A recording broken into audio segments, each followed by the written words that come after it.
Good morning, Taylor and Mike. How are you? I'm good. How are you? It's been a while to see you, Taylor. Yes, I'm so glad to be back. Thanks for having me. Thank you so much. And today we're going to talk about car accident as your experts, okay? Yeah. So last time when I hosted the talk show with Mike, we have some like really important questions, and Mike did a really great job without you. Oh, so geez. today, The pressure's on. Seriously, thank you. yeah, no, it's really a great show. And today have been used today, so I have some like typical questions about a car accident to raise for you. But let's first we have new audience and listeners too. So please give them an introduction about what you're doing and how's your business lately. Sure.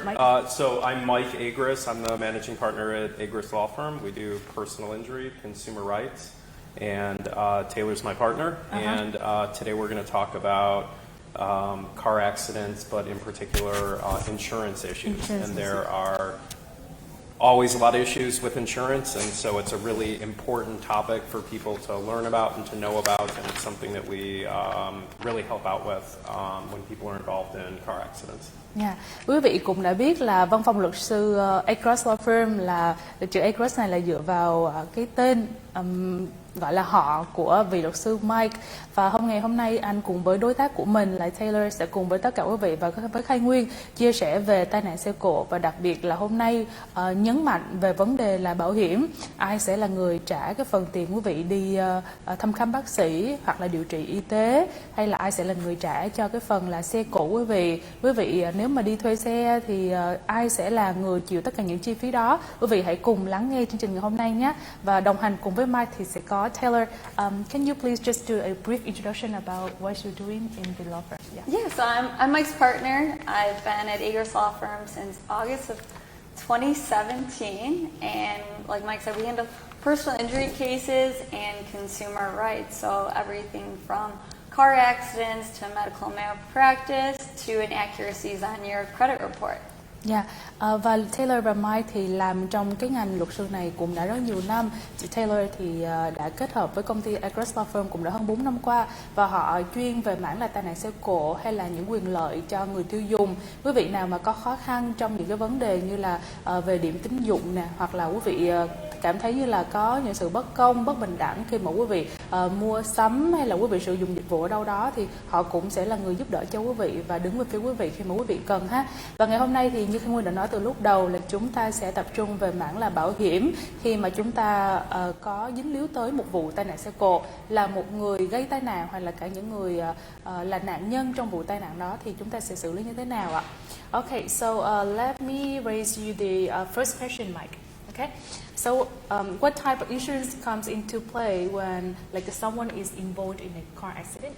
Sure. So oftentimes people think of a car accident and you're just thinking about the at-fault driver's insurance. So obviously that's the first sort of point of contact or investigation. But we're going to get deeper into different types of coverage and other types of insurance. But not only are you talking about the at-fault driver's insurance, there is also, depending on the facts and what happens, there is a possibility of going after your own insurance company. And anytime you're involved in an accident, you're not just dealing with liability insurance or bodily injury insurance, you're also dealing with health insurance. Who's going to pay your bills? So that's another layer of insurance that pertains to car accidents. If you are working during a car accident, you could potentially have workers' compensation coverage, which is another layer of coverage. And then sometimes people have umbrella policies, meaning you can go after someone's insurance if their auto insurance doesn't have enough coverage. So sometimes people think they're in a car accident and they can handle it themselves. It's easy. We're just going to go after the other person's insurance company.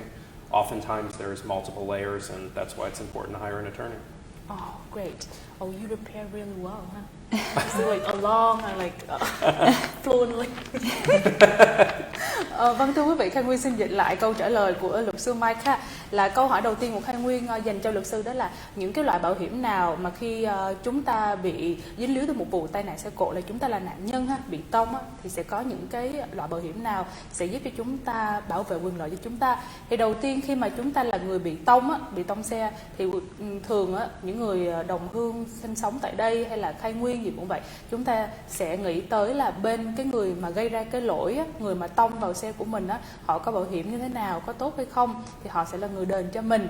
Nhưng mà có những trường hợp quý vị cũng đã biết, có những người họ không có bảo hiểm, hoặc là họ là người lái xe trái phép, hoặc là họ không có quyền lái xe trên nước Mỹ này mà họ vẫn lái một cách ngang nhiên như vậy, và họ không có bảo hiểm xe thì như thế nào.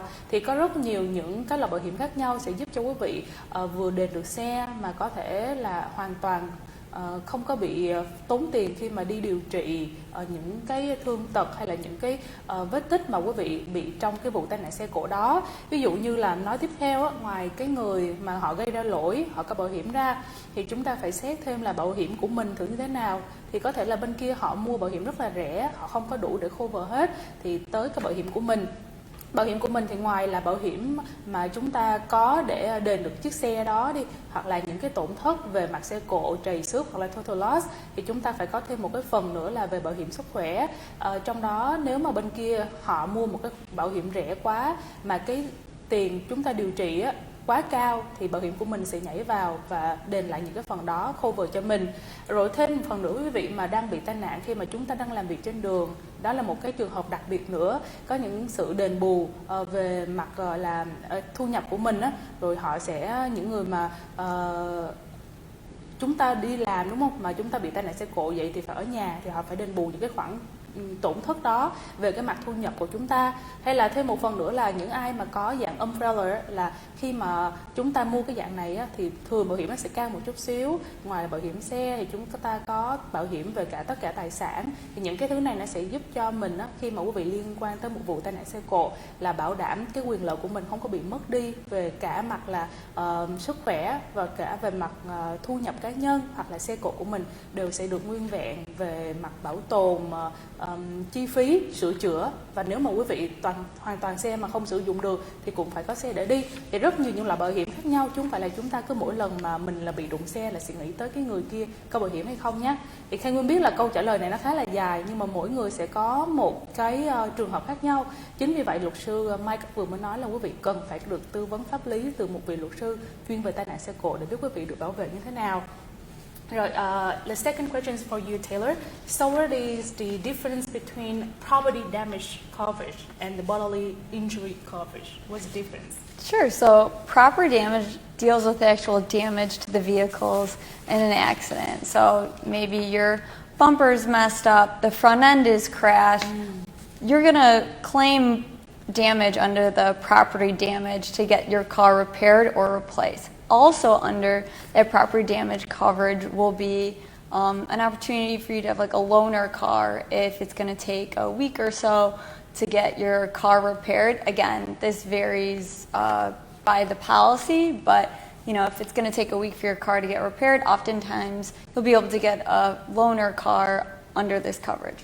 Bodily injury refers to injury to the actual person. So you know, maybe you went to the ER, you had surgery, follow-up appointments. Those medical bills and expenses, those fall under the bodily injury claim. In addition to that, maybe as a result of your injuries, the surgery, recovery, you couldn't work. You can claim things like lost wages and pain and suffering. That falls under the bodily injury. So it's really damage to the vehicle, the property, and then damages to the person. Okay, thank you so much, Taylor. Vâng, thưa quý vị, câu hỏi tiếp theo mà Khai Nguyên đặt cho luật sư Taylor đó là trong cái bảo hiểm quý vị khi mà nhìn vô một cái bảo hiểm xe, quý vị sẽ thấy nó có hai phần. Một phần là property damage coverage, là cái này Khai Nguyên rất là khó để dịch tiếng Việt chính xác, nhưng mà nói chung là về hư hại về mặt tài sản ha. Và cái thứ hai là bodily injury coverage, là khi mà quý vị mà bị tổn thất về mặt sức khỏe, hoặc là quý vị cần được chữa chạy về mặt thương tích á, thì để nói một cách chi tiết hơn như thế này, để cái sự phân biệt khác nhau nó là sao khi mà quý vị nhìn vô một cái hồ sơ bảo hiểm cơ bản, cái phần property có nghĩa là quý vị sẽ được hoàn toàn sửa chữa cái chiếc xe nếu mà xe quý vị là bị động vào, có thể là cái bumper bị hư hay là cái cửa quý vị nó bị bể kính, hay tất cả những cái thứ đó phải được sửa chữa, hay là quý vị mà xe bị hư hoàn toàn phải được thay thế trong thời gian mà 1 tuần 1 tháng gì đó xe sửa chữa, thì quý vị phải có xe để thay thế để đi làm nếu mà quý vị không bị tai nạn quá nặng, thì đó là thuộc về property damage ha. Cái thứ hai là bodily, có nghĩa là sao, là tất cả thuộc về body của mình, nghĩa là quý vị mà bị thương tích nhẹ, thương tích nặng hay tới mức mà phải đi phẫu thuật, hay là quý vị phải cần điều trị, bác sĩ trị liệu, bác sĩ về mặt xương khớp, tất cả mà những cái bill y tế đó là được bảo hiểm họ phải trả lại cho quý vị. Đây là 2 cái điều cơ bản nhất trong một cái bộ hồ sơ bảo hiểm, thì quý vị phải lưu tâm là mình mua bao nhiêu, hoặc là trong đó nó có cover như thế nào. Thì đó là cơ bản, nhưng mà mỗi cái giá trị quý vị trả tiền premium thì nó sẽ khác nhau, hoặc là mỗi hãng thì nó sẽ có những cái điều lệ khác nhau nữa nha quý vị. Okay, so let's come to the third question. How does the insurance work if someone hits your car? You're injured, but they at fault. Sure. So in an ideal world, in a perfect situation, if someone hits your car, they're at fault and you're injured, their insurance company will pay for your damages that Taylor was just explaining. So property damages, bodily injury, things like that. When you're dealing with insurance companies, though, nothing is ever the ideal world. I think everyone knows insurance companies are not in the business of, signing off checks and paying off on full policies. Once in a blue moon it happens. Oftentimes it doesn't, and that's why people need to hire an attorney. You hire us so we can do the investigation, make sure that we have all the facts, all the evidence, making sure you're getting treatment, and making sure that at the end, that at-fault driver's insurance company pays you what you're entitled to. Yeah, thank you so much. Sure. Vâng, thưa quý vị, câu hỏi này thì thực sự khi mà Khang Nguyên hỏi thì cũng rất là bình thường thôi, nhưng mà khi nghe luật sư nói ra đó thì Khang Nguyên thấy là đúng là trong cái cuộc đời này cũng khó mà có những cái mà trường hợp lý tưởng như vậy. Luật sư dùng từ là ideal. Khang Nguyên hỏi đó là nếu mà trong trường hợp chúng ta bị đụng xe nha, mình là người bị đụng, mình bị thương luôn và lỗi là hoàn toàn của cái người lái xe đó thì như thế nào? Thì luật sư bảo là đúng là cũng có những cái trường hợp này xảy ra thật, nhưng mà những công ty bảo hiểm nó không có sinh ra để họ nghe là cái người mua bảo hiểm bên công ty của mày đó là đang có lỗi, họ viết cái check rồi họ đưa cho mình, thì không phải như vậy. Đó là lý do tại sao mà quý vị phải cần thuê tới luật sư về tai nạn xe cộ, họ sẽ tư vấn cho quý vị. Và ngoài là người cảnh sát, police họ tới, họ điều tra, thì bên văn phòng luật sư họ cũng có cái thẩm quyền là điều tra thử là lỗi là phải có do đúng là người bên kia hay không. Họ thu thập hết tất cả các bằng chứng, ví dụ như là từ police report hay là camera, từ cái dashcam của quý vị. Rồi họ sẽ đưa cho công ty bảo hiểm của cái người gây ra lỗi đó, nói với họ chắc chắn đây là lỗi của những người đã mua bảo hiểm của quý vị, thì người đó phải đền bù cho tất cả những cái tổn thất về mặt xe cộ cũng như là về mặt y tế sức khỏe cho cái người bị thương là chúng ta đây. Đó là trường hợp mà gọi là dễ dàng và không cần phải điều tra nhiều, không mất nhiều thời gian đó quý vị, là mình là người hoàn toàn là nạn nhân trong vụ tai nạn xe cộ đó.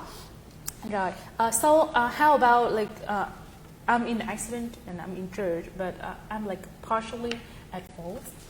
So if you're partially at fault in Illinois, there's something that's called comparative fault. So as long as you're not 50% at fault, so 49%, unless you can recover, and maybe sometimes your recovery is reduced by your part of fault, but that's why you want to hire an attorney, because these are problems that we can deal with and make sure that you get the compensation you deserve, even if you are partially at fault for an accident.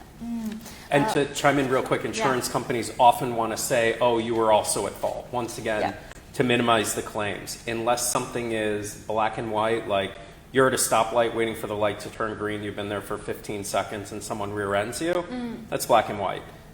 In the real world, stuff like that doesn't happen. You've got wet roads, you've got, a four-way intersection with 2 stop signs, you've got people speeding, you've got people driving too fast or too slow, or there's traffic, there's a lot of moving parts. And so you had to hire an attorney to minimize all the faults. Correct. Yeah, right. And keep in mind that, when I was actually just talking to an adjuster this week, and he was saying that he worked at Allstate, and he was talking. We have a case where the at-fault driver is State Farm, and he was saying he's a liability adjuster, and he was saying his job is to just figure out who's at fault. That's it, not payment or anything else. And he said, oh, I don't know if we'll hear back from State Farm. He said they always say it's comparative fault, meaning if there's any opportunity to say that someone else was partially at fault, they'll always say it. Oh, That's why you should hire a lawyer.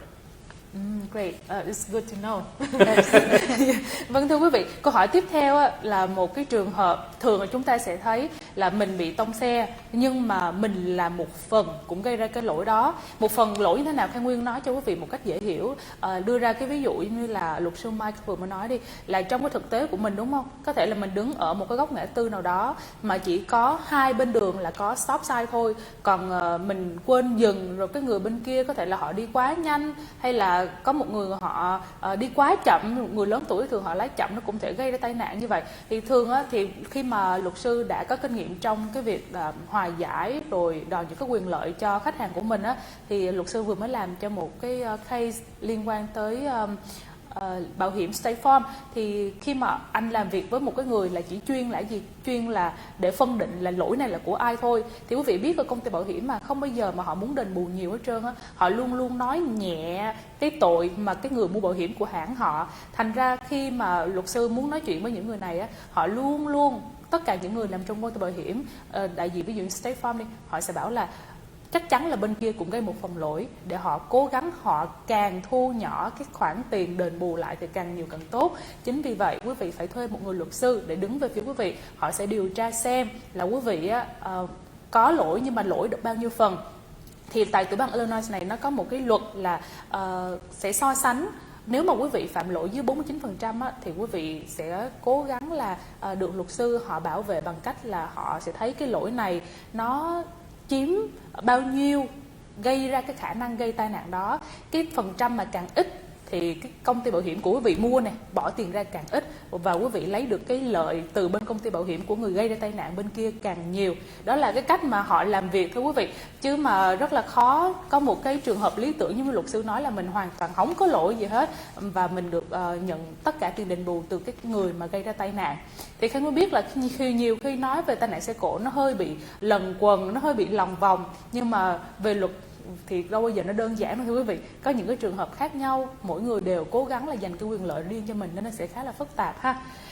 Okay, so Mike, could you please give us the definition? So what is the uninsured motorist coverage and the underinsured motorist coverage? It looks so mouthful.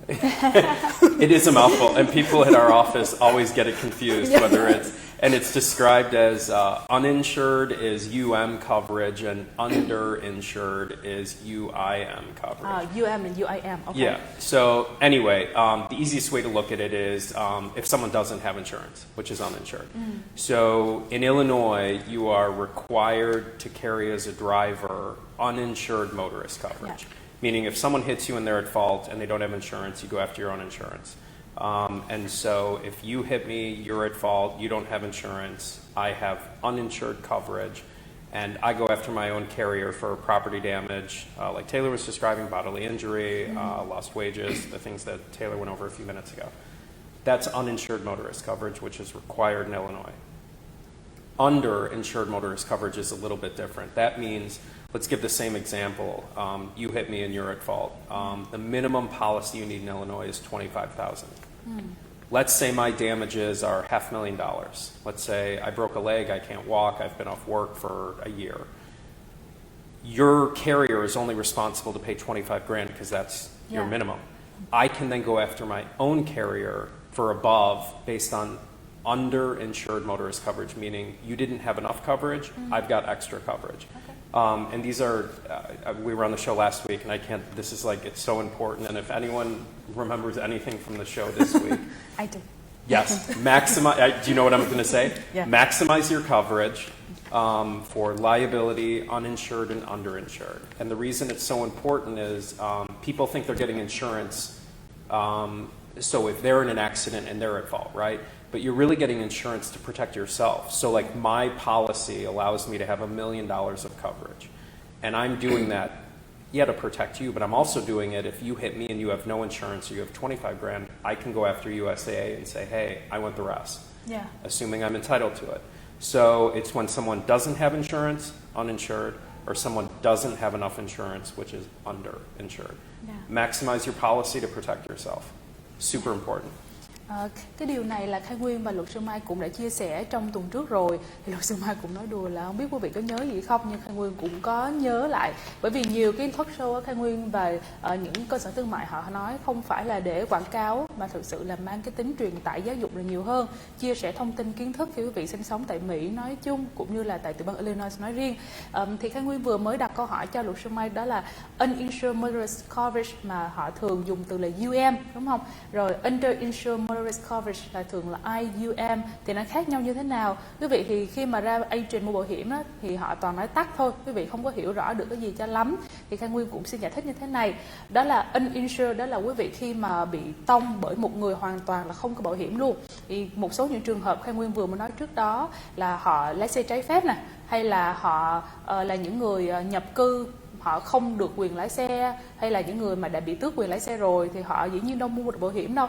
Họ là những người lái xe trên đường, mà những người mà trong những cái trường hợp như vậy họ lái xe rất là ẩu, khả năng gây tai nạn giao thông rất là cao. Thì khi mà quý vị mua cái loại UM này á, thì khi những người không có bảo hiểm gì cả, họ mà đụng quý vị thì quý vị sẽ dùng cái bảo hiểm mà quý vị đang mua để bảo vệ cho mình, từ như là xe cộ cũng như là về sức khỏe, tất cả những cái bill điều trị y tế là bảo hiểm của quý vị là người chịu trách nhiệm.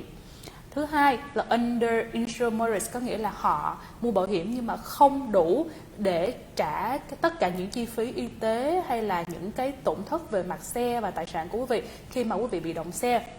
Có nghĩa là sao? Tại tiểu bang Illinois này á, thì cái mức minimum để quý vị mua bảo hiểm nó là 25.000, nhưng mà sẽ có rất nhiều những loại xe mắc tiền khác nhau. Quý vị không phải là đi Toyota, quý vị đi Porsche, đi whatever, nhiều xe cả 100.000, 50-70 ngàn thì sao, đúng không? Thì rồi thêm nữa là quý vị phải được điều trị bác sĩ. Có những cái thương tích rất là nhẹ, trầy xước thôi, nó chỉ mất vài trăm 1.000. Quý vị đi vô trong emergency đi thì mất khoảng ngàn mấy. Nhưng mà nhiều quý vị thì bị thương tích nặng, quý vị cần phải phẫu thuật, hay là quý vị mất thời gian từ 1 tuần, 2 tuần, thậm chí 1 tháng đi làm để điều trị vết thương của mình, bị trật xương, trật khớp gì đó. Thì khi mà quý vị cầm một cái bill ra, nó không phải là 25.000 nữa, nó có thể lên tới 50, 75, thậm chí cả mấy trăm ngàn thì sao? Thì đối với cái loại underinsured này á, là sau khi mà bên công ty bảo hiểm của người gây ra lỗi họ đền mức là 25.000 rồi, thì cái công ty bảo hiểm của quý vị sẽ là người tiếp theo để bù những cái khoản trống đó. Ví dụ như là quý vị dùng tới 55.000 thì họ sẽ trả cho quý vị là 30.000, hay quý vị tới 100.000 thì quý vị sẽ được thêm 75.000. Nhưng từ đâu mà có cái số tiền bù vô, đó là do quý vị mà ra. Có nghĩa là quý vị phải cố gắng khi mua bảo hiểm á, xe cho mình á, quý vị phải mua càng nhiều càng tốt. Đó là cách bảo vệ quý vị khi mà quý vị bị lái xe trên đường. Có rất nhiều người ngoài kia họ lái xe ẩu, không có bảo hiểm gì hết trơn á. Thì đây là cái cách mà khi mà quý vị gặp chuyện rồi, đó mới là lúc bảo vệ từ sức khỏe tới xe cộ của mình được hoàn toàn được như lúc đầu ha. Luật sư Mai luôn luôn nhắc lại quý vị phải maximize, nghĩa là cố gắng mua càng nhiều càng tốt. Đối với một số là bảo hiểm á, một số hãng như là luật sư Mai có mua lên tới 1 triệu, có một số hãng nó sẽ cho quý vị mua maximum là khoảng 500.000, thì tùy thuộc vào cái nhu cầu quý vị. Và có một điều Khai Nguyên đã nhắc trong cái tuần trước rồi rất là hay, là từ khi quý vị mua mà 50.000 lên tới 100 hay 200 á, nó chỉ khác nhau khoảng 50 đồng một tháng thôi, nhưng là một sự khác biệt rất là rõ rệt khi mà quý vị đụng vô tai nạn xe cộ ha. Can I give you a quick example Yeah. before you go? And it's actually a case that Taylor was working on, and I know that. Yeah, sure. Yeah, we can talk all. Yeah. We speak. we talk like lawyers and uninsured, underinsured, and sometimes it may just go over people's head. Anyway, let me give you a perfect real-world example. It's a case that Taylor worked on, and Taylor and I were upstairs before the show at our office, and we just got the settlement check-in. Our client, the minor, on his bicycle. Obviously, we don't want to say names. He was riding. A 16-year-old kid was riding downtown on Michigan Avenue, bike. In the bike lane, someone turned and ran him over. It was awful, and so he's covered under his parents' auto insurance. Yeah. Went to Northwestern Hospital, in the hospital a couple of days, facial fractures, concussion, stitches, like broken bone. I mean, it was an awful situation. He's lucky to be alive. Taylor worked on the case. She got the case settled in a couple of months. The at-fault driver has $25,000 insurance. Oh, okay. the parents have $25,000 of insurance. This case is probably worth $500,000, $1 million, and there's no insurance coverage. I'm sorry, there's not enough insurance coverage. Right. Okay, so how did they pay those medical bills for the little boy? So yeah, in situations like this, which we're going to get into this later on, but the healthcare providers are entitled to a certain portion of the settlement, but they're only going to be paid a fraction of what those bills actually were. So they're gonna get like a medical bill, like month by month to pay like a installment? No, plan so or- we handle that as a part of the settlement. Oh, So the settlement funds that come to us, we have to disperse a certain portion with the healthcare providers, and we work with them to negotiate them down. So they're taking as little amount of the settlement as possible to make our client net the most. yeah, okay. Had, That's nice. had the family had maximized their insurance coverage, they could have collected the $25,000 from the at-fault driver and then gone after their own insurance for the underinsured. So it's a real-world example of, and it extends to your family too. Like he's a 16-year-old kid on the parents' policy, and there's not enough insurance to pay this kid for his hand. So it's sad, and we see this happen all the time. And the cost to actually maximize your insurance coverage, it's so nominal relative to the additional coverage that you can get. Yeah, that's what Mike told me at the last talk show. You- I just reminded to the audience that it's just like $10 to $5 apart when you buy like A month, A right? month, Yeah, a month. Yeah, so for an extra $10 a month to make sure you have coverage in case someone else hits you on a bike or someone else hits a family member. I mean, it's so important. And it's a real-world example, and this stuff just happens all the time. Yeah. Khanh Nguyên sẽ dịch lại một cái ví dụ thực tế mà văn phòng luật sư cũng đã mới nhận và họ cũng đã làm xong thỏa thuận thì cách đây vài tháng thưa quý vị, là của một cậu bé 15-16 tuổi thôi, đang lái xe đạp ở trên cái lane dành cho xe đạp luôn nha, mà khi mà họ có một chiếc xe quẹo vô và tông trúng cậu bé này và bị tai nạn rất là nặng thưa quý vị. Tất cả quý vị tưởng tượng ra một chiếc xe đạp nó mỏng manh như vậy mà một chiếc hơi nó tông vô thì biết là cái hậu quả nó khôn lường như thế nào, đúng không? Thì anh đi vào bệnh viện rồi trải qua phẫu thuật, điều trị rồi băng bó vết thương rất là mắc tiền, và cái tiền điều trị lên tới khoảng gần 500.000. Nhưng mà một cái đó là cái người mà gây ra tai nạn họ chỉ mua bảo hiểm cái phần bảo vệ chỉ có 25.000 thôi. Rồi gia đình ngay cả cậu bé này cũng mua bảo hiểm dưới tên ba mẹ cũng chỉ có 25.000, cộng lại có 50.000, tiền bill gấp tới 10 lần lận, thì nó rất là khó khăn. Và bên văn luật sư họ cũng đã có giúp với gia đình là làm việc với bên bệnh viện để có thể giảm thiểu lại cái chi phí y tế, và thứ hai nữa là cũng sắp xếp mỗi tháng sẽ trừ tiền bao nhiêu đó. Họ cũng có sự can thiệp của bên bảo hiểm sức khỏe để nhảy vô giúp một phần nào đó chi phí để cho cậu bé này có thể hoàn toàn bình phục. Nhưng mà quý vị thấy thực sự khi mà 50 đồng một tháng thôi nó có thể mang tới một sự khác biệt quá sức là to lớn khi mà chúng ta phạm phải những cái chuyện như thế này, không chỉ cho cá nhân của mình mà những bậc cha mẹ hay là những ai mà mua bảo hiểm chung nguyên một cái plan gia đình quý vị phải lưu ý nha, để khi mà một thành viên mà bị ảnh hưởng thì cả gia đình của mình cũng gọi là sức bất sang ban, rất là đau đầu để trả những cái viện phí thế này, mắc tiền mà mình nghĩ lắm thưa quý vị. Okay, so let's move on. So whose insurance pays for the car repairs in the accidents? So car repairs, that's property damage. The at-fault driver's insurance company should pay for the car repairs. And our firm, although it's a property damage claim, we will help you with that in addition to your bodily injury claim for free. So we'll help you get the estimate. A lot of insurance companies will ask, where the person resides. They'll provide a few locations for them to go get an estimate. We could help coordinate the rental car. But in an accident, the vehicle that is at fault for the accident, their insurance company should pay for the car repair and the replacement. Okay. Cái Nguyên vừa đặt mới câu hỏi đó là bảo hiểm của ai sẽ là người trả cho cái phần tiền là hư hại xe cộ thưa quý vị. Thì luật sư Taylor có nói thẳng và rất là rành mạch, đó là cái người mà gây ra tai nạn sẽ là công ty bảo hiểm của họ sẽ trả cho cái phần hư hại xe cộ của quý vị. Bên phòng luật sư khi mà quý vị thuê họ thì họ sẽ là người đứng ra giúp đỡ cho quý vị về những cái mặt như là xe bị hư, đúng không? thì họ sẽ có một list những người sửa xe rất là giỏi, sẽ gửi quý vị tới đó, rồi sẽ cho quý vị một cái giá estimate thử là như thế nào, rồi họ sẽ đòi cái phần tiền này bên công ty bảo hiểm của người gây ra lỗi. Và trong khoảng thời gian mà cần sửa xe đó thì quý vị phải thuê xe để đi làm, để tiếp tục những cái sinh hoạt như hàng ngày, như đưa con đi học hay là đi chợ đi búa chẳng hạn, thì họ sẽ giúp cho quý vị thuê được chiếc xe. Rồi nếu mà quý vị mà có những cái khó khăn như trong việc là giờ chiếc xe của mình thua loss vậy rồi mất rồi sao, thì họ sẽ giúp cho quý vị có được chiếc xe sớm nhất có thể, để tất cả cái sinh hoạt hàng ngày của mình không có bị xáo trộn. So may I have a question about the car repairs. So how long does it normally take to get a car, or in case that my car is just total loss? So how long I can get a new car to just take kids to the school and go to the grocery store or whatever? I'd say it's pretty quick actually with property damage repair. They really want to get you back on the road as quickly as possible, because the longer that you're not, they might be paying for that loaner, and every day that they're paying for that is more money out of their pocket. But once the car is deemed a total loss, they'll give you the value of the vehicle at the time of the loss, and they turn that over pretty quickly.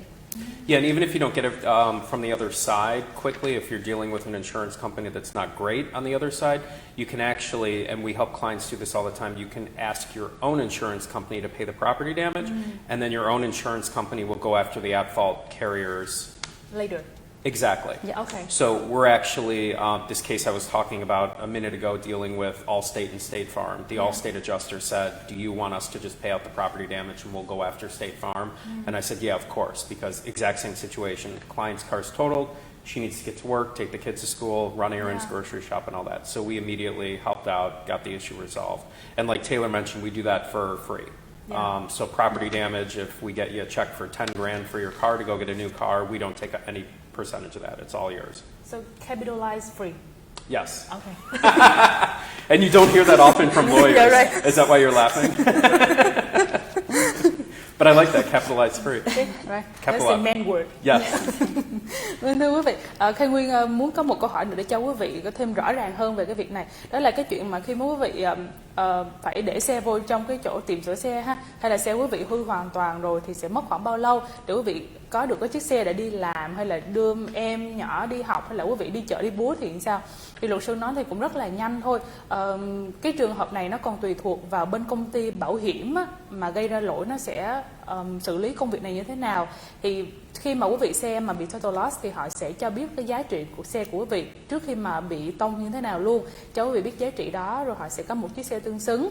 Nhưng mà trong trường hợp mình làm việc bên luật sư ha, mình phải deal với một cái công ty bảo hiểm mà nó tệ quá đi, họ lúc nào họ cũng muốn kéo dài thời gian, họ không có muốn là phải chi trả liền á, thì văn phòng luật sư sẽ giúp cho quý vị bằng cách họ sẽ nói chuyện với công ty bảo hiểm của quý vị ha, để cho quý vị có được chiếc xe đi làm. Sau đó là công ty của bảo hiểm quý vị á, họ sẽ tiếp tục làm việc với bảo hiểm bên kia để họ nhận được cái tiền đó sau, để bảo đảm á, là quý vị vẫn có được một cái nếp sống hàng ngày bình thường, sinh hoạt bình thường, không có chuyện gì xảy ra. Bởi vì khi mà những công việc mà nó bị gián đoạn, ví dụ như là không đi làm được, hoặc là phải nhờ ai đó đưa con quý vị đi học, hay là những cái sinh hoạt như là đi chợ đi búa mà bị gián đoạn, thì công ty bảo hiểm á, nó bắt buộc phải trả những cái khoản phí đó cho quý vị luôn. Thì những cái khoản tiền này nó còn lớn hơn cái chuyện là họ phải đền để cho quý vị có một chiếc xe để đi làm hay là đưa con đi học nữa, nên họ sẽ giải quyết việc này rất là nhanh.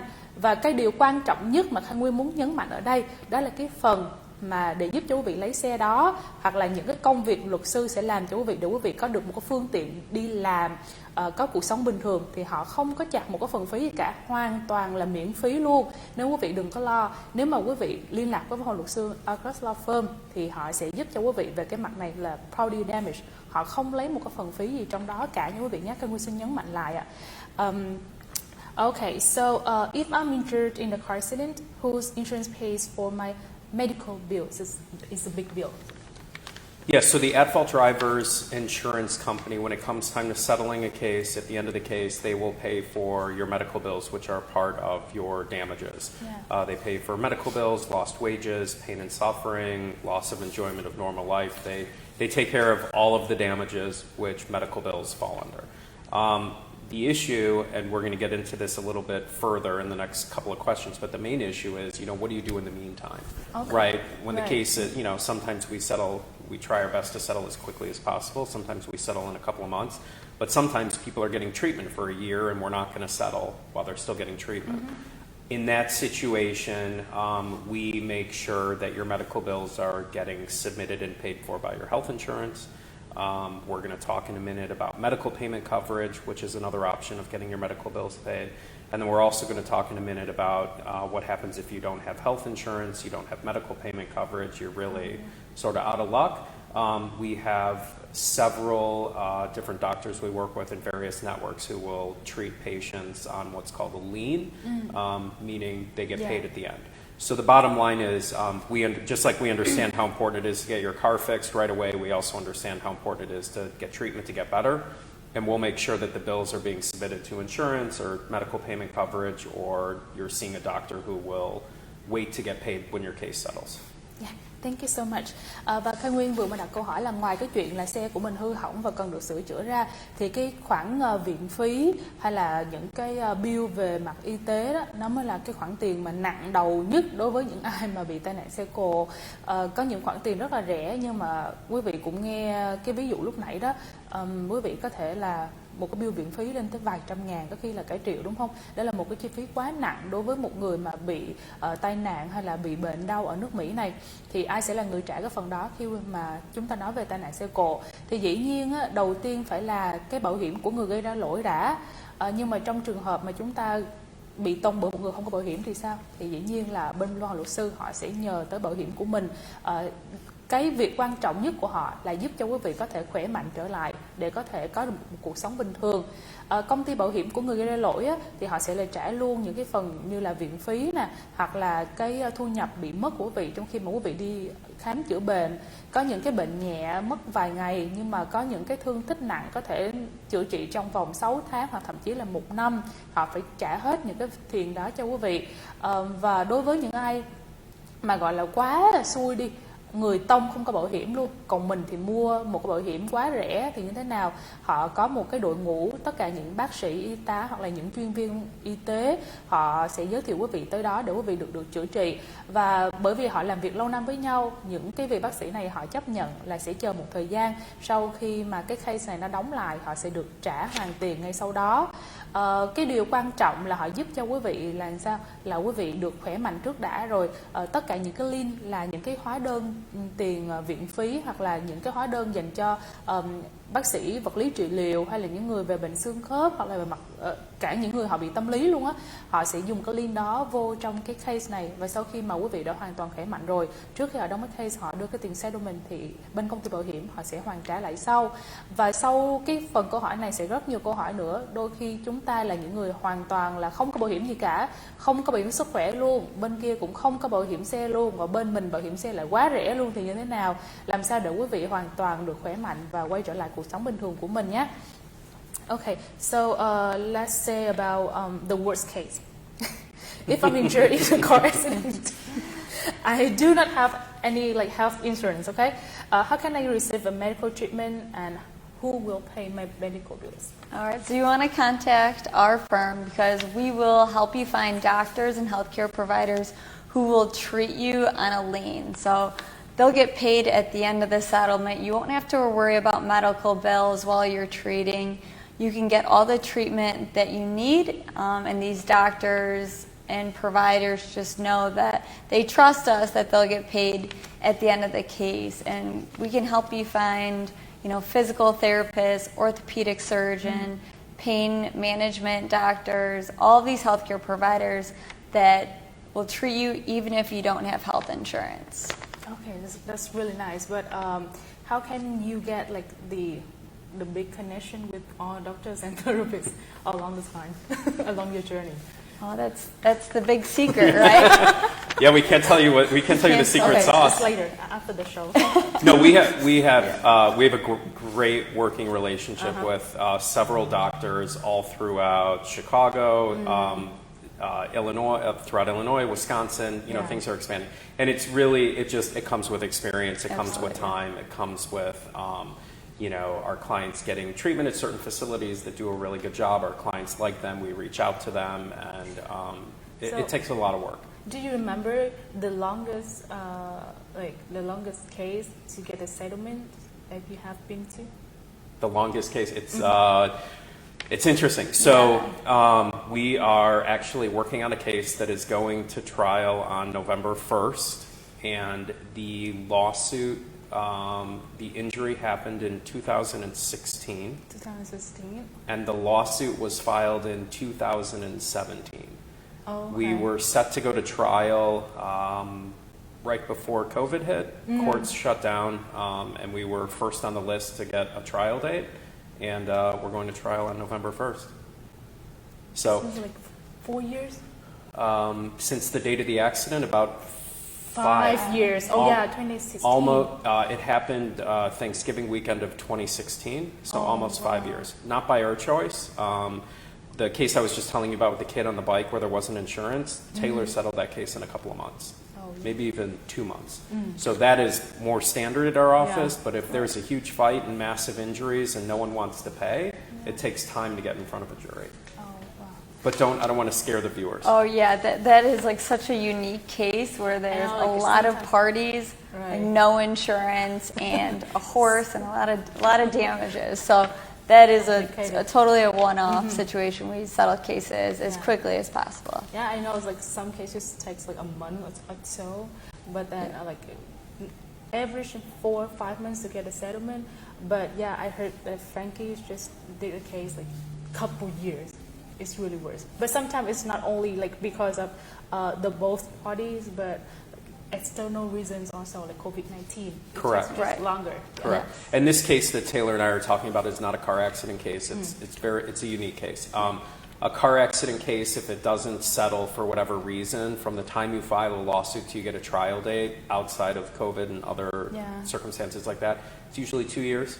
When we file a lawsuit, so if we can't settle a case because the insurance company doesn't want to pay, the moment we file, we go 100 miles an hour to get to that trial date because we know that will trigger a settlement. Yeah. So a couple of years if we have to file, but we try to get, if there's a reasonable offer, money for our client. So has so much patience between like you and your customers and like insurance, all parties, right? Right. Yeah. So. But if a case does get litigated for a couple of years or whatever the case is, it's important that the viewers know we work on a contingency fee. Yeah. So we don't get paid until our clients get paid. Right. So if we're litigating for years and years, we're investing our time and money. Our client is not paying.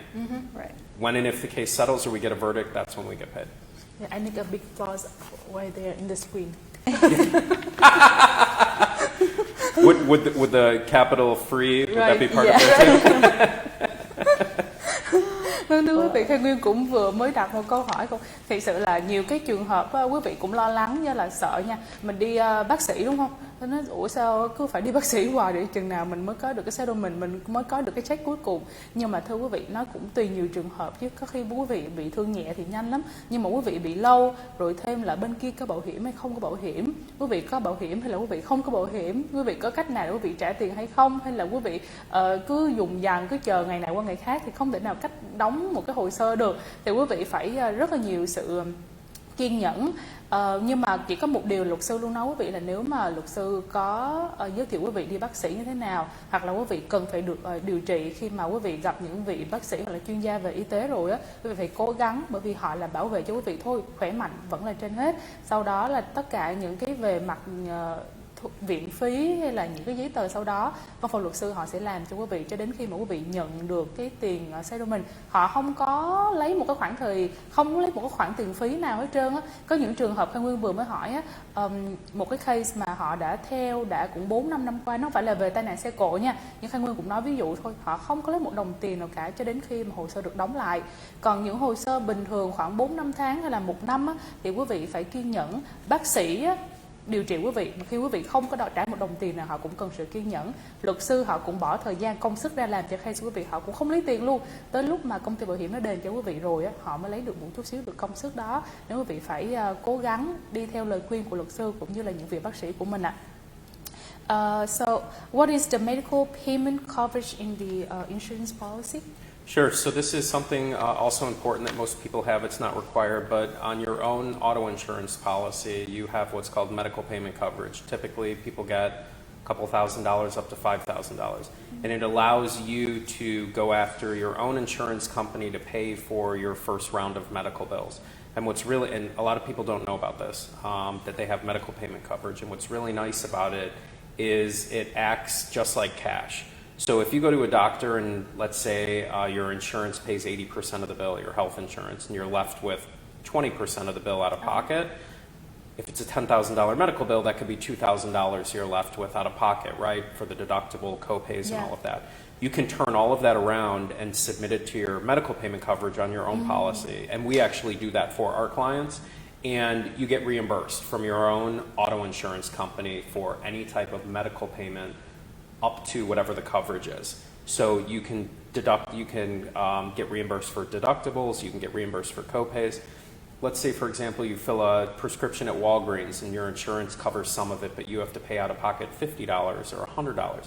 You take all those receipts, give them to us, we send them into your own insurance, and your insurance cuts you a check back for medical payment coverage. It's very simple, it's easy, it's clean, and a lot of people don't know they have it. And so that is one of the extra layers of coverage that we help our clients get reimbursed from. So it means that it's the optional policy that I can pay extra in the premium? In the Correct. Premium? Okay. Correct. And this is, it's probably $10-20 every 6 months to have medical payment coverage. Okay, so what is the maximum that I can pay for that medical bill coverage? The maximum medical payment coverage you can have? Good question. It's going to be policy specific. I have seen MedPay coverage up to $100,000, I think. And it's something where, unlike the other areas that we've talked about where I always say maximize it, this is something where if you have good health insurance, you're not going to rely too much on your MedPay coverage. Okay, it's really just sort of extra money. It's like an emergency sort of fund where you can tap into if you need it. But if you have awesome health insurance, your MedPay coverage isn't that important, but it's still nice to have as a backup plan. Yes. Or for co-pays, deductibles, things like that. Right. Yeah. Because I know that for Vietnamese specifically, Vietnamese people, they don't have even 500 or 1,000 to pay the deductible or co-pays. So I think when we pay for the med coverage, we can jump up to have them for those cash, right? Oh, totally. And people who are in a bind and are getting bills, it's incredible because it's instant, right? When you go see a doctor and they send the bill to health insurance, they've got to approve it, and then maybe there's a dispute. There's a lot of, it takes time. This is like you submit a bill and you get a check. Okay. Very simple. I see. Okay. And if the customers hire us any Agruss law firm, just submit those receipts to you and you're going to do the job for them? Yes. Okay. Yeah, we take care of it all.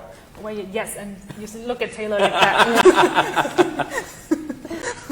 Taylor, we deal with this all day long. So Taylor knows.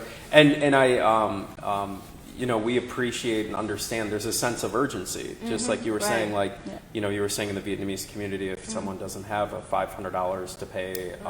Emergency fund. Yes. This is, we jump on it right away. We take care of it. Yeah, thank you. Và Khai Nguyên đặt câu hỏi đó là quý vị cũng đã nghe về MedPay, biết MedPay nó là gì đúng không? Nó là Medical Payment Coverage. Thì quý vị có thể mua thêm, như là luật sư Mai cũng có nói là quý vị mà bị tai nạn xe cộ thì ngoài cái trường hợp là nếu mà phải dùng tới bảo hiểm sức khỏe của quý vị, Health Insurance, quý vị ai mà mua Obamacare cũng biết rồi nè, hoặc là mua những bảo hiểm của những bệnh viện khác quý vị cũng biết luôn, là chúng ta sẽ có một cái phần gọi là deductible hay là co-pay, mình phải trả cái phần tiền đó một phần trước đã. Ví dụ, theo người nói ví dụ đi ha, quý vị đi chữa trị bệnh đi, mất khoảng 2.500, thì có nhiều bảo hiểm họ sẽ lấy deductible là khoảng 500. Đó, quý vị phải trả 500 đó, hoặc quý vị mua những loại bảo hiểm mà thậm chí cái tiền deductible hay là co-pay nó còn mắc hơn khoảng 1.500 đó đi, thì quý vị phải bỏ cái tiền đó trước khi mà họ bù cái phần còn lại vào. Đối với cái phần mà MedPay này á, quý vị sử dụng khi nào?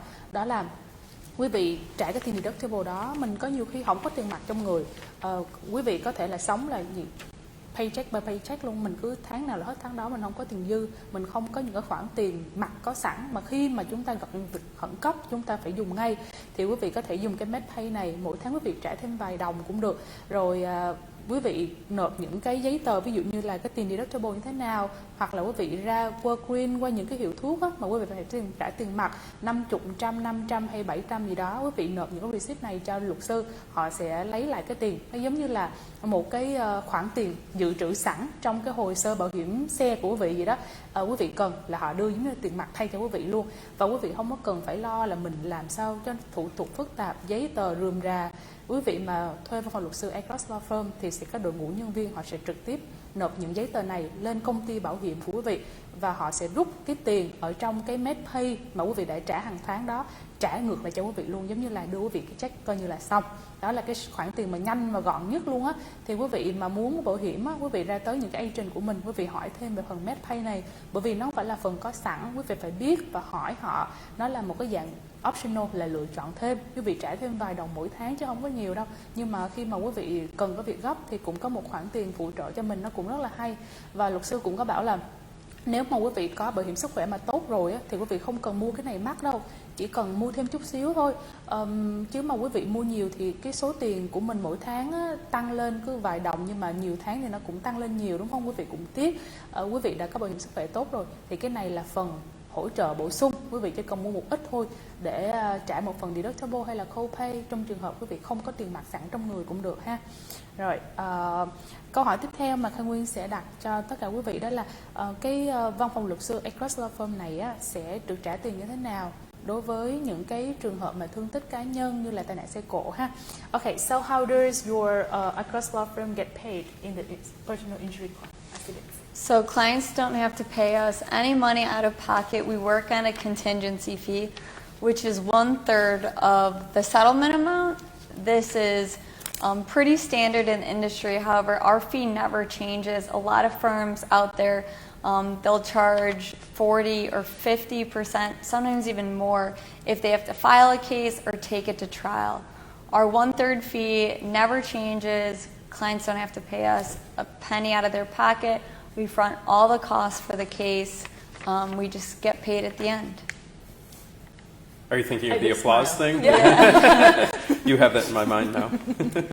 Vâng, thưa quý vị, Khang Nguyên biết là mỗi lần mà nói về cái talk show tai nạn xe cộ, Khang Nguyên đặt một câu hỏi mà cứ đặt hoài một câu để cho quý vị nhớ thôi, chứ không lẽ gì hết trơn. Quý vị phải nhớ là đến với văn phòng luật sư Agruss Law Firm, quý vị không cần trả một đồng nào cả khi mà quý vị đang trong chương trình thụ lý hồ sơ. Có nghĩa là nếu mà luật sư cần phải đi ra tòa, hay là luật sư cần thỏa thuận với văn phòng, với công ty bảo hiểm bên người gây ra lỗi, hay là luật sư đưa cho quý vị tới văn phòng bác sĩ, giới thiệu quý vị để thăm khám y tế, gặp tới những chuyên viên, hay là tất cả những cái thủ tục họ làm, thậm chí mà cái điều Khang Nguyên vừa nói là họ giúp cho quý vị nộp những cái bill lên công ty bảo hiểm của quý vị á, để quý vị có được một cái số tiền từ cái MedPay, tất cả những thứ đó đều hoàn toàn miễn phí. Khang Nguyên phải viết là tất cả là viết hoa nha, hoàn toàn miễn phí cho đến khi mà họ nhận được, họ đóng cái hồ sơ là phần mà settlement gửi về, họ nhận một phần, đó là 1/3 trong cái check đó. Ví dụ 30.000 thì họ nhận được 10.000 là trả luôn cả phần phí, phần công, thời gian, công sức của họ đã bỏ ra.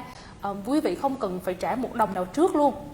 Quý vị tới tư vấn miễn phí, được họ làm tất cả mọi thứ công việc trong một khoảng thời gian, bất chấp là 6 tháng, 1 năm hay là 2-3 năm gì đó, họ sẽ theo case quý vị tới cuối cùng, và tới lúc đó họ mới được nhận tiền. Còn quý vị đừng có lưu tâm là quý vị phải trả lắt nhắt. Có nhiều văn phòng luật sư họ có thể tăng lên từ 1/3, họ tăng lên thành 40-45% nếu mà họ làm quá nhiều thủ tục giấy tờ pháp lý.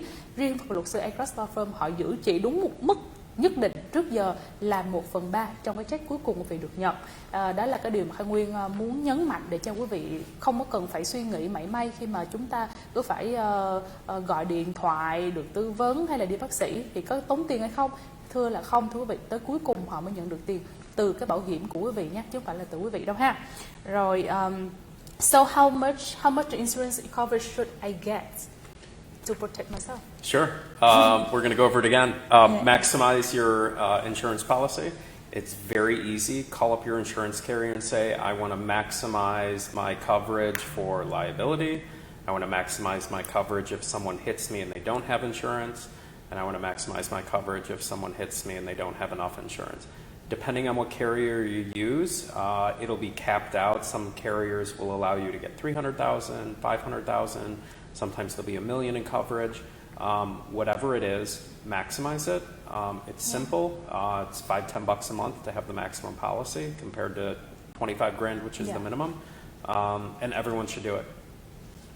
Vâng, thưa quý vị, vậy thì Khai Nguyên mới đặt một câu hỏi này cũng đã nhiều lần nhắc rồi, nhưng mà cũng phải là cho quý vị lưu tâm hơn khi mà chuẩn bị là quý vị hết bảo hiểm xe mình đi ra tới agent hay mình gọi agent để mình mua cái mới renew thì như thế nào ha, là quý vị mua bảo hiểm như thế nào để cho nó đầy đủ để bảo vệ mình. Ở Khai Nguyên thì thường thì sẽ không nói tới những điều mà xui xẻo, ví dụ như là đụng xe hay là mình có gặp những cái thứ không may mắn trong cuộc sống, nhưng mà có những điều này nó vẫn hiển nhiên nó xảy ra vào một ngày mà chúng ta không thể nào lường trước được, thì quý vị phải chuẩn bị bằng cách đối với xe cộ á, là buổi sáng mình đi làm, mình đi về hay là những cái công việc mà mình phải chạy tới chạy lui á, cũng không biết mình lái xe cẩn thận, nhưng mà những cái mối nguy nó xảy ra khi nào thì quý vị hãy cố gắng mua bảo hiểm thật là tốt để bảo vệ cho mình. Quý vị phải khi mà tới mua tại những công ty bảo hiểm hoặc là gọi agent á, thì mình cố gắng maximize, có nghĩa là mua càng nhiều càng tốt, thay vì mình mua ở cái mức là minimum là 25.000 thôi. Trong trường hợp này quý vị nên mua thêm một cái khoản mà 50 đồng một tháng, nó sẽ giúp quý vị rất là nhiều khi mà trường hợp quý vị đang cần. Quý vị lỡ mà gặp một người lái xe mà không có bảo hiểm thì sao? Hay quý vị gặp một người mà đụng quý vị mà bảo hiểm của họ mua rẻ quá thì sao? Thì tất cả những cái chi phí mà cái sức chênh lệch giữa 25.000 và 100-200.000 đó sẽ đỡ đần cho quý vị rất là nhiều. Quý vị không cần phải claim với những công ty bảo hiểm như là bảo hiểm sức khỏe của mình, hoặc là không cần phải trả tiền mỗi tháng, rồi quý vị nợ tiền bên nợ tiền bên bác sĩ, nợ tiền bệnh viện, mỗi tháng mình phải trả tiền ra. Khi mà mỗi tháng như vậy quý vị cố gắng trả thêm tiền premium cho bảo hiểm xe chỉ còn khoảng mấy đồng thôi, thì quý vị khi mà gặp những chuyện như vậy, cả cá nhân của mình hay là cả gia đình của mình cũng sẽ được bảo vệ tốt hơn, quyền lợi của mình được bảo đảm hơn nha quý vị nhé. Tùy công ty bảo hiểm mà họ sẽ có những cái gói tối đa khác nhau, như là không có nhớ luật sư Mike là mua 1.000 của những bảo hiểm khác như là State Farm hay là Allstate á, thì có thể là 500 hay là 700 gì đó. Quý vị phải hỏi agent để cố gắng là với cái khả năng của mình mỗi tháng thì mình trả cái nào tốt nhất cho cái gói cho bản thân mình, hoặc quý vị muốn mua plan cả gia đình đó thì tốt nhất cho gia đình của mình ha. Okay, so let's come to the last question for the show. So is it important to get insurance for the reputable company? Yes, so you want to not only have good insurance coverage, but you want to use a good insurance company. You really get what you pay for in insurance, and insurance is there to protect you. You want the best protection possible. You want to think about insurance as if you're you're in an accident with someone who's either uninsured, they don't have enough coverage. How is your own insurance company going to treat you? How are they going to resolve the claim? Good insurance, the better the insurance company, the better the resolution of the claim is. You know, those commercials, a lot of people are, you've all seen the cheap insurance commercials. Well, though, you really get what you pay for, the name your own price. Right. You want to go with a good company, and you can look online, and they actually rate insurance companies best for customer service, claim handling, and we've said it like a million times today, but maximize your limits. A personal question. So you pay for AA? I have USAA. USAA. USAA, okay. Right. My dad served in the military, and so I get grandfathered in. Thank you. I should thank my dad. But I get that benefit. Otherwise, who do you have? State Farm. State Farm, okay. What I pay for? Sort of a lukewarm response. Yeah. Allstate? Allstate? Is it the red label is a State Farm or Allstate? The red and white logo? Red and white is State Farm. State Farm, okay. Sure. I think they're hit or miss on claims, to be honest.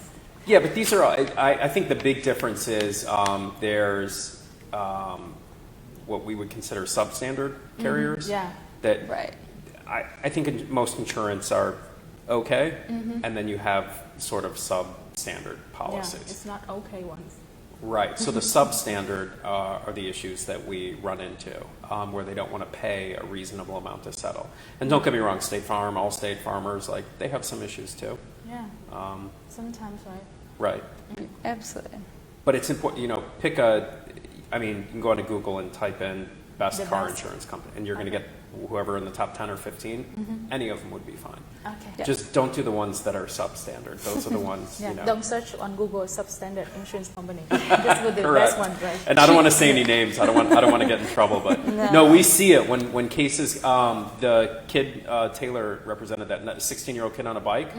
The at-fault driver had substandard insurance. But why do they pay for substandard insurance? Is it cheaper Cheap. or what? Yeah. Oh, cheap. Okay. Yeah. It's cheap. You know, I think you'll see commercials out there.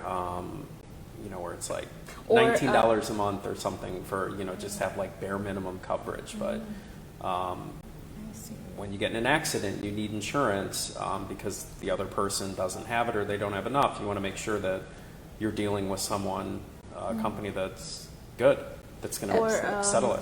Is this any case that the substandard insurance company gives to you, like the drivers, a second chance if they had a bad driving record history? Like sometimes USAA or State Farm or Farmers denied to sell insurance. So I would say bad insurance is better than no insurance. 100%. But, if maybe you're getting higher rates from State Farm, Farmers, Allstate, those higher tier insurance companies, you're better off paying the extra money. Maybe you have to because of your driving record. Yeah. But yeah, some insurance is better than none, absolutely. Great. Vâng. Và câu hỏi cuối cùng để đóng lại chương trình ngày hôm nay đó là chúng ta có nên là mua bảo hiểm ở những công ty mà nổi tiếng, những công ty mà có chất lượng tốt hay không? Thì luật sư Taylor nói là có. Thì thường mà chúng ta lúc nào cũng nói vậy, tiền nào của đó thưa quý vị. Quý vị mua bảo hiểm ở những công ty tốt, có thể là cái giá mỗi tháng nó cao một chút xíu, nhưng mà quyền lợi quý vị lại được tốt. Và đặc biệt là khi những trường hợp mà quý vị bị đụng phải, bị tông bởi những cái người mà họ lái xe, bảo hiểm của họ quá tệ hoặc là thậm chí họ không có bảo hiểm, thì cách mà công ty bảo hiểm của quý vị mua này đối xử với cái trường hợp của mình như thế nào, đó là tùy thuộc vào công ty của mình ha. Thì đơn giản thôi, thao tác cơ bản quý vị chỉ cần lên trên Google search ra là những công ty bảo hiểm tốt nhất ở Mỹ, họ có thể liệt kê cho quý vị 5-10 gì đó, quý vị lựa trong đó, rồi quý vị gọi bên cái agent của mình quen công ty bảo hiểm nào lớn, quý vị cũng biết rồi, điểm mặt mỗi lần quý vị lên trên YouTube hay tất cả những cái website họ đều có quảng cáo về bảo hiểm xe hết trơn á. Thì quý vị hãy tìm hiểu thử công ty bảo hiểm là tốt nhất cho mình. Đối với những ai á, mà quý vị có cái gọi là lịch sử lái xe không được tốt lắm á, thì một số những công ty bảo hiểm lớn họ lại từ chối bảo vệ cho quý vị. Quý vị phải mua những bảo hiểm mà ở cái mức thấp hơn, những công ty bảo hiểm nhỏ hơn, thì những cái lợi ích mà quý vị nhận được nó cũng sẽ ít. Cái tiền premium mỗi tháng nó sẽ cao hơn. Nhưng dù sao á, quý vị lái xe thà là nó không tốt nhưng mà phải có, chứ không phải là không có thì nó rất là nguy hại tới quý vị. Lỡ quý vị đi trên đường gặp một người không bảo hiểm, quý vị không bảo hiểm thì sao? Tất cả những điều trị y tế, viện phí là đều về clean hết, vô nhà cửa tài sản quý vị, thì nó rất là khó khăn ha. Quý vị có thể lên trên Google tìm thử đi, rồi để xem thử, so sánh. Bây giờ có rất nhiều những cái công ty agent bảo hiểm họ có làm dịch vụ tư vấn là so sánh cái gói của quý vị đang trả là bao nhiêu, bên này như thế nào, chênh lệch có nhiều hay không, và những cái quyền lợi quý vị được bảo vệ khi mà quý vị gặp những cái vấn đề tai nạn xe cộ trên đường như thế nào, thì họ sẽ giúp quý vị chọn được cái gói mà phù hợp nhất với nhu cầu và khả năng chi phí mỗi tháng của quý vị ạ. Cảm ơn rất là nhiều quý vị đã lắng nghe chương trình talk show ngày hôm nay cùng với văn phòng luật sư Agruss Law Firm với hai vị luật sư là Mike and Taylor. Và Khai Nguyên hy vọng là một dịp nào đó nữa Khai Nguyên sẽ cùng với hai vị luật sư làm talk show tại Chicago hoặc thậm chí là tại Atlanta để cho quý vị gần gũi hơn với tất cả những vị luật sư, sẽ giúp cho quý vị bảo vệ quyền lợi quý vị khi mà chúng ta đang lái xe trên đường nhé. Mọi thắc mắc quý vị hãy liên lạc về anh Quý Ngọc ha, số là 773 906 9999, 773 906 9999. Khi mà quý vị ở Illinois hoặc là những tiểu bang lân cận Wisconsin, Indiana, Missouri. Còn quý vị mà muốn biết thêm chi tiết nữa thì quý vị có thể liên lạc trực tiếp với văn phòng luật sư ạ. Cảm ơn quý vị đã lắng nghe và thank you for being here today with me and the audience, Mike and Taylor. Yeah, thanks. It was great. I hope. Are you going to come back to Chicago and host again, please? Maybe. Yeah, maybe one day. I just told to the audience that maybe one day we have talk show in Atlanta with Mike and Taylor. Oh. That'd be awesome. Yeah, right? We would love to do it. We have a lot of Vietnamese and Korean restaurants out there. Okay. I treat you some. Okay. Yes. I was going to say, I heard you give the number at the end. By all means, if someone wants to, if anyone has questions about, they're looking at their insurance, I know we went over a lot of information, have them reach out to Quinoc, email him. We will look at someone's insurance for free and say, yeah, that's good, or do this or do that. Taylor and I can look at someone's insurance policy and within 10 seconds say, like, this is good, this isn't, here's what you should do. So